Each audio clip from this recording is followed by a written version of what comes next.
Hello and welcome to the fourth Key Stage 4 science lesson for pupils at Buell Hill and across the Concilium Academy Trust. Today's lesson is called Reacting Masses, and what it does is it's going to apply our understanding of relative formula mass and moles so that we can calculate the quantity of a product in a reaction. This lesson's for year 10 and 11 and it's for pupils who do combined science and GCSE chemistry. So before we get to calculating reacting masses, let's look backwards. Let's do some retrieval practice of what we did last lesson, applying our understanding of moles. You're going to need the little triangle to help you. So if you pause the video, have a go at the questions now, and we'll look at our working out in a second. Okay, so in the first question, we've got to calculate the relative formula mass of Na2SO4 first, and the answer to that is 142. We then want to find out how many moles of that are in 56 grams. So that will be mass divided by formula mass, so it's going to be 56 divided by 142, and the number of moles is therefore 0.39. And in the second question, we've got 2.25 moles of Na2SO4. What mass have we got? Well, if we're trying to find the mass, that's going to be moles times relative formula mass. So it will be 2.25 times 142. The answer will be 319.5 grams. Well done if you got those right.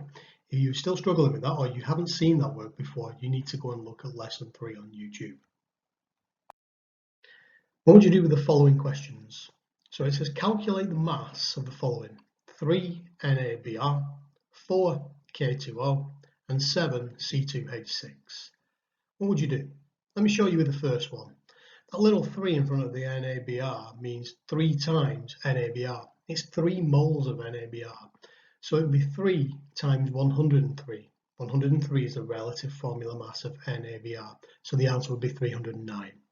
So pause the video now, have a go at the other two. We'll check your working in a second.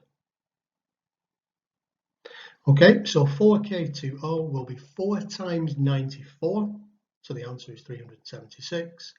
And the final one would be 7 moles of C2H6, will be 7 times 30, and so therefore the answer will be 210. Well done if you got that right. The purpose of doing that was to show you that if there is a number in front of a compound, that number means times the whole compound. So 3 times the whole of NaBr, not 3 times Na add Br. So you know I like a good analogy. So if I had 4 ounces of butter and 4 ounces of sugar and 4 ounces of flour and 2 eggs, and I added them all together, I would make 12 fairy cakes. Okay, a lifetime of making fairy cakes has allowed me to memorize that. However, that's 12 fairy cakes. What if I wanted 36 fairy cakes? Well, that's 3 times 12. So what I'd have to do is I'd have to triple my ingredients. So I need 12 ounces of butter, 12 ounces of sugar, 12 ounces of flour, and 6 eggs. And that would make me 36 fairy cakes. And if you understand that, we're halfway to understanding the reacting mass question in chemistry. So here's what a reacting mass question would look like on the GCSE exam. Calculate the mass of MgO that can be made from 30 grams of Mg. The masses of Mg is 24, O is 16, and then I've got the full equation. 2Mg plus O2 makes 2MgO. Just ignore the 48 grams for a second. So we go to the question, and the question tells me what I need to know. It tells me I've got 30 grams of Mg, and I need to find out how much MgO. So I'm going to write 30 grams there, and I'm going to write at the end a question mark. So what the question is actually saying, if I had 30 grams of Mg, how much MgO would I make? The question doesn't contain O2 at all, so I'm going to get rid of that. The first step is to write down the relative formula mass of the two things we have remaining. Mg is 24, but I've got two 24s, so I've written 48 grams underneath the 2Mg. Then I calculate MgO. MgO is 24 and 16, that's 40, but I've got 2 of them, so that means I would make 80 grams. So what that tells me at this point is that 48 grams of Mg makes 80 grams of MgO. And all I've done is applied the relative formula mass.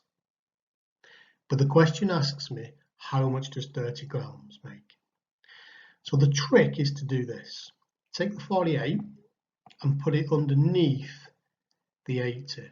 80 divided by 48, and then we're going to times it by the 30 grams in the question. So 80 divided by 48 times 30 grams in the question gives me my answer, and the answer is 50 grams. 30 grams of magnesium would make 50 grams of MgO. Okay, very, very similar question. Just the elements, the compounds, and the numbers have changed, but it's very, very similar. Okay, so if I work out, if I read the question, it tells me that 1.8 grams of hydrogen makes how much water? I don't need the oxygen again.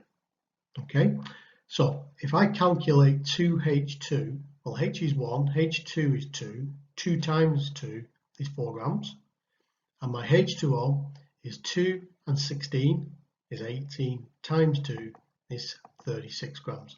4 grams makes 36 grams. The question wants to know how much 1.8 grams would make. So what I'd like you to do is pause the video, and from this point on, I'd like you to see if you can solve the question. We'll check your working in a second.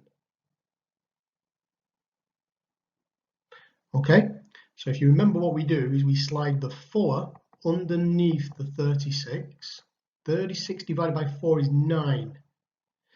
And then I've got my 1.8 grams, which is what's in the question. So it would be 36 divided by 4, which is 9, times 1.8 grams, which gives me the answer of 16.2 grams. Okay, well done if you got that right. If you didn't, write the question down and try to work it out from top to bottom again, and then check the working on the video. 2 reacting mass questions now for you to do from top to bottom without any help, any scaffolding from me. So pause the video, write the questions down on your paper, and see how far you can get. Okay, the first one, we've got 98 grams of carbon, and 98 grams of carbon would make 359.3 grams of carbon dioxide. If I had 8 grams of HCl in the second question, I could make 12.8 grams of NaCl. If you struggled with that, you might want to rewind the video for 3 or 4 minutes and watch my working out one more time, and then try and apply the method one more time. That's the end of the lesson. Thank you for watching. Make sure to follow us on Buell Hill Science Instagram site. Look after yourselves. Take care.